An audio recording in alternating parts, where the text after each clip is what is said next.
Olá, está começando agora direto de Votuporanga, interior paulista, o programa Notícias do Campo, com as principais informações do agronegócio do noroeste do estado. Seja muito bem-vindo, viu? No programa de hoje você vai ver: encontro reúne mais de 100 pessoas para debater sobre o milho e o sorgo para silagem. A reunião foi no Instituto Agropecuário em Votuporanga. E ainda, na Dica Animal, você confere o que fazer se o seu animal de estimação apresentar sintomas de raiva. Na Dica de Planta, nós mostramos o procedimento adequado para adubação de plantas. No quadro Toca Viola, eu conversei com uma dupla de Inhambiara, Pamela e Priscila. Além de irmãs gêmeas de aparência bem semelhante, elas compartilham o mesmo sonho e talento, a música. E na receita da semana, uma deliciosa torta de morango com chocolate.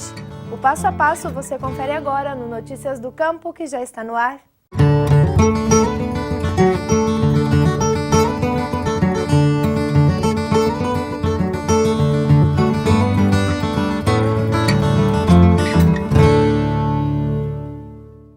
Foi realizado em Votuporanga um encontro sobre milho e sorgo para silagem.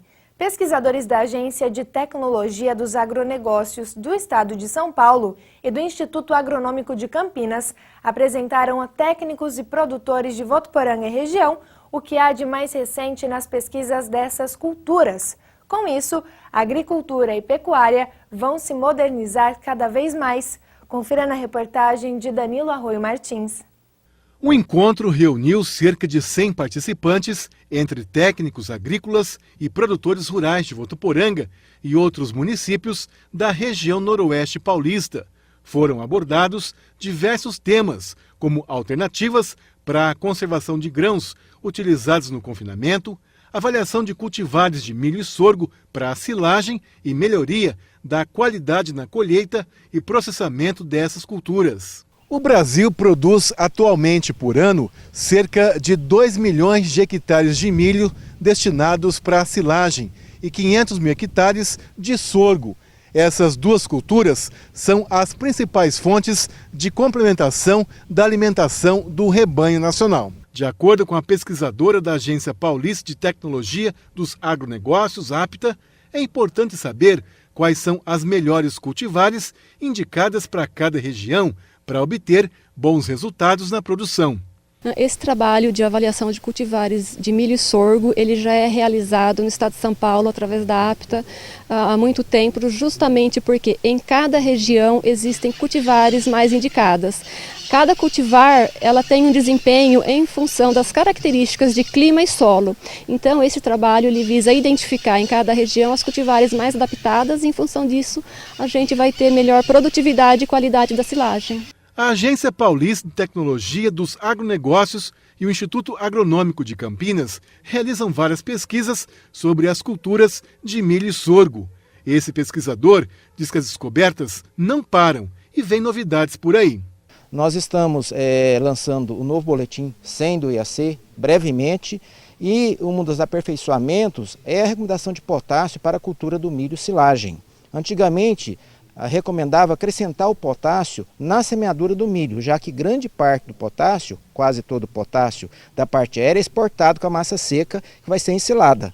No entanto, nós estamos passando a recomendar esse potássio pós o corte, depois que você retira a massa seca da parte aérea, e não antes, durante a semeadura. Para os produtores rurais que participaram do encontro, a informação é uma grande aliada do homem do campo para o sucesso dos negócios. Hoje, cada dia que passa, tem aumentado muito os custos de produção e diminuído a margem para o produtor. E com essa iniciativa você consegue melhorar a qualidade do alimento fornecido para os animais e maior produtividade de carne ou de leite. É muito importante, porque além da pesquisa, que são desenvolvidas nas universidades, eles vêm e trazem aqui para os produtores e a gente tenta cada vez mais melhorar para conservar o alimento e fornecer esse alimento de melhor qualidade para os animais. A informação é uma grande aliada? É principal. Tem que buscar informação para poder ir melhorando, para aumentar a eficiência nossa lá no campo. E se você ficou interessado em saber mais sobre este assunto, procure a Casa da Agricultura da sua cidade. Lá você vai receber as orientações que precisa. E mudando de assunto, no último programa nós falamos aqui no Notícias do Campo sobre a raiva que ataca bovinos. A raiva canina é a mais conhecida das infecções e doenças transmitidas entre animais vertebrados e humanos e segue como um problema a ser controlado em quase todo o mundo. Transmitida pelo contato com a saliva de um cão doente, principalmente por meio da mordida, a doença pode demorar até 10 dias para se manifestar no animal infectado e em quase 100% dos casos é fatal. Apesar de praticamente erradicada na maioria das metrópoles, ainda merece alerta. E é essa a nossa dica animal de hoje. Confere aí.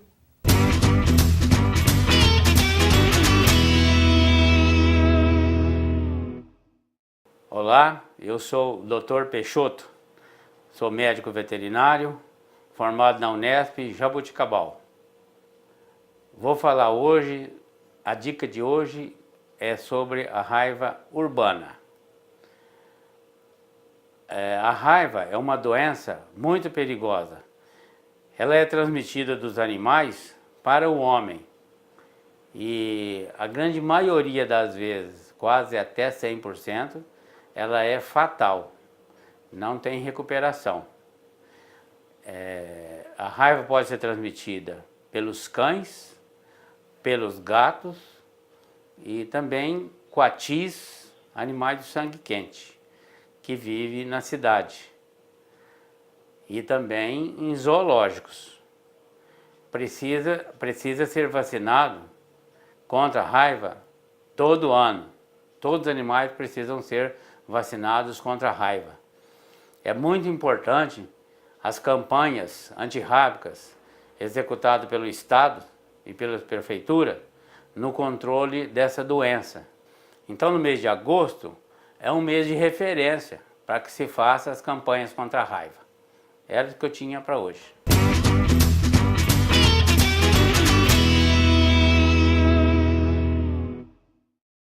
Qualquer dúvida, a orientação é procurar um profissional da área e de sua confiança. E mudando de assunto, a Caixa Econômica Federal anunciou medidas para agilizar o acesso ao crédito rural por meio de processos automatizados e simplificados.